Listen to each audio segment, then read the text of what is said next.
पर आज मुहावरों का इस्तेमाल भी है। चल नमस्ते आपा। यार ये तुम पढ़ाई लिखाई की बात से इतना चिढ़ते क्यों हो? क्या बैर है तुम्हारा किसी अक्ल की बात से? नहीं, ये मुहावरों में कौन सी अकल की बात है जी? सुनाओ ना जरा पहला मुहावरा, मैं तुमसे पूछूं तो सही, कौन सा अकल का तीर चला हुआ है उसमें? अच्छा, ईमानदारी से बताना, तुमने पहले ये मुहावरा सुना हुआ है कि नानी के टुकड़े खावे दादा का पोता कहलावे? तो इसमें कौन सी अक्लमंदी है जी? बुजुर्गों को लड़ा रहे हो तुम। लड़ाई नहीं, ये जो कहावतें हैं और ज़रबुल इम्साल हैं, इसमें बड़ी हिकमत की बातें होती यार हैं। इसमें कौन सी हिकमत है? बंदा नानके जाता है तो नानी के पास बैठ के रोटी के टुकड़े नहीं खाता। हाँ। तो दादे का पोता ही कहलाना है, और क्या दादे का बड़ा भरा कहलाना है?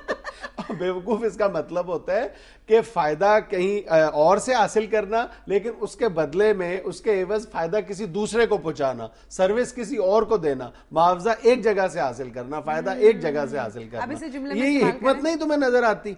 नहीं, ये तो है ना बात ही है। हाँ, अब इसको जुमले में इस्तेमाल करके बताओ। नानी के टुकड़े खावे और दादा का पोता कहलावे। हाँ, अमेरिका। अमेरिका दहशतगर्दी के पीछे हम लड़ के मार चले हैं और फायदा जाके इंडिया को पहुंचा रहा है। Very good, very nice. सियाना पूरा है ये, सियाना बहुत है ये, लगता नहीं है पूरा सियाना। लगता क्यों नहीं जी? ये मैंने पूंछ उठा के पीछे से मोढे पे रखी हुई। अच्छा चलो, अगला मुहावरा बहुत आम सा है, उसका मतलब बता दो। बहुत आम है, कॉमन यूज में आता है वो। कौन सा है जी?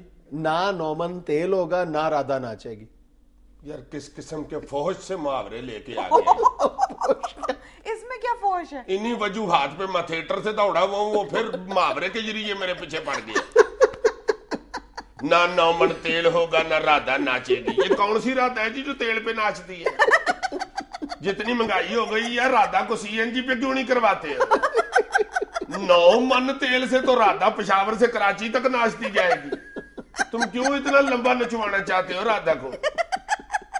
ये बेवकूफ मुहावरा उस वक्त बोला जाता है जब किसी काम के करने के लिए कोई ऐसी शर्त आयद कर दी जाए जो पूरी होना मुमकिन ही ना हो। ये कहा जाए कि ये काम होगा तो मैं फलां काम करूंगा। अच्छा अच्छा अच्छा अच्छा अच्छा। चले अब करें इसे जुमले में इस्तेमाल।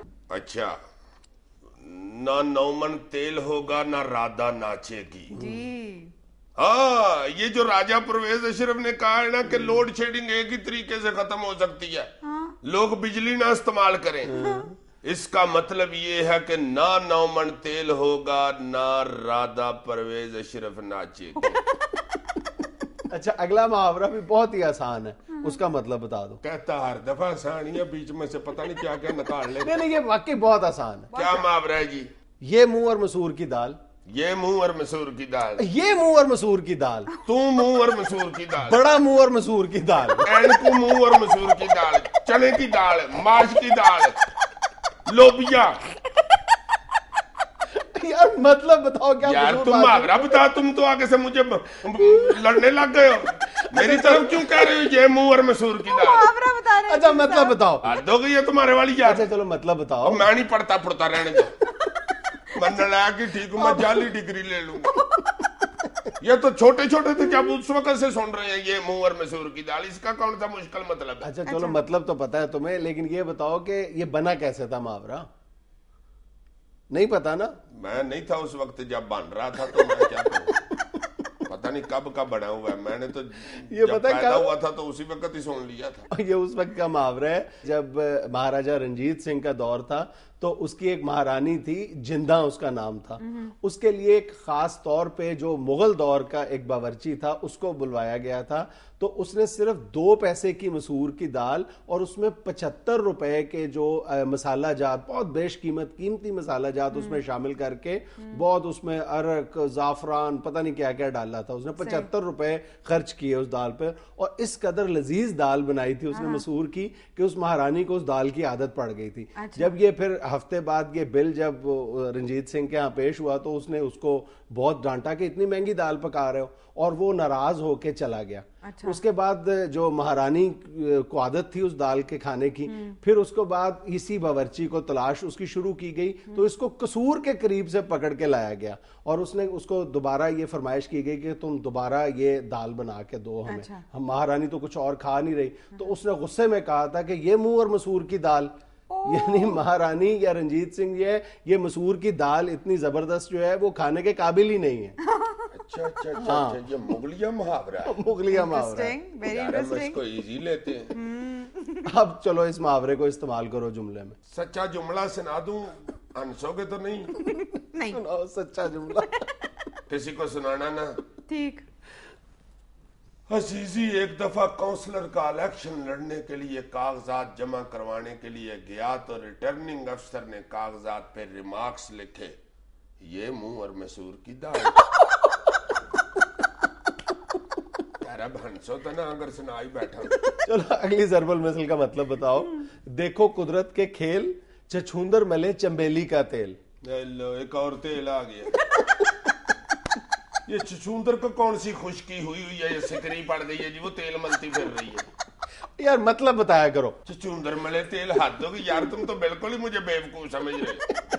चलो मतलब मैं तुम्हें इसका बता देता हूँ। ये मुहावरा उस वक्त बोला जाता है जब किसी बेहसियत शख्स को हौसला मिल जाता है और वो अपनी औकात से बाहर हो जाता है। चलो अब इस्तेमाल करो उसको जुमले में। मैं चमेली का तेल इस्तेमाल ही नहीं करता, मैं क्यों मुहावरे में इस्तेमाल करूं? आपने इसको मुहावरे में। मैं सरसों का तेल लगाता हूँ, बस मैंने नहीं इस्तेमाल करना। वैसे भी मैं अपनी चीजें इस्तेमाल करता हूँ, छछूंदर बेचारी की चीजें हैं वो इस्तेमाल करता फिर। फजूल इंसान। आपने इसे ये सिर्फ बताओ जुमले में यार। इस्तेमाल करना है। यार इसको क्यों नहीं कहते, ये इधर टिकट लेके बैठी हुई। हर काम मुझे ही इस्तेमाल करो, इसको ऐसे करो, इसको हाथ हो गई है यार, मैं कल ही तुम्हें फीस देता हूँ, इसको भी पढ़ाया करो। यार मेरी क्लास में अक्लमंद ही सिर्फ तुम हो। देखा, इसलिए वो मुझे कह रहे हैं। चलो अब बताओ क्या सर कह रहे हैं?